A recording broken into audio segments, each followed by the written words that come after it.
بسم الله الرحمن الرحيم سنلقي في قلوب الذين كفروا الرعب بما أشركوا بالله ما لم ينزل به سلطانا ومأواهم النار وبئس مثوى الظالمين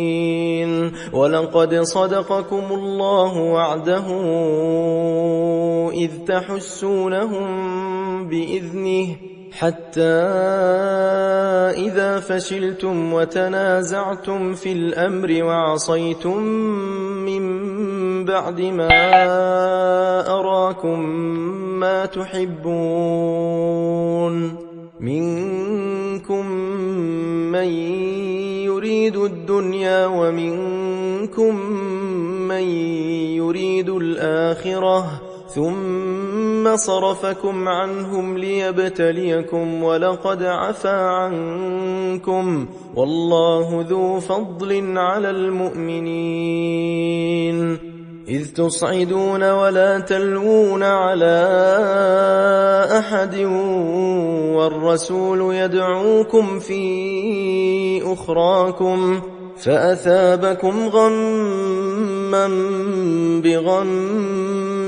لكي لا تحزنوا على ما فاتكم ولا ما أصابكم والله خبير بما تعملون ثم أنزل عليكم من بعد الغم أمنة نعاسا يغشى طائفة منكم وطائفة قد أهمتهم أنفسهم يظنون بالله غير الحق ظن الجاهلية يقولون هل لنا من الأمر من شيء قل إن الأمر كله لله يخفون في أنفسهم ما لا يبدون لك يقولون لو كان لنا من الأمر شيء ما قتلنا هاهنا قل لو كنتم في بيوتكم لبرز الذين كتب عليهم القتل إلى مضاجعهم وليبتلي الله ما في صدوركم وليمحص ما في قلوبكم والله عليم بذات الصدور إن الذين تولوا منكم يوم التقى الجمعان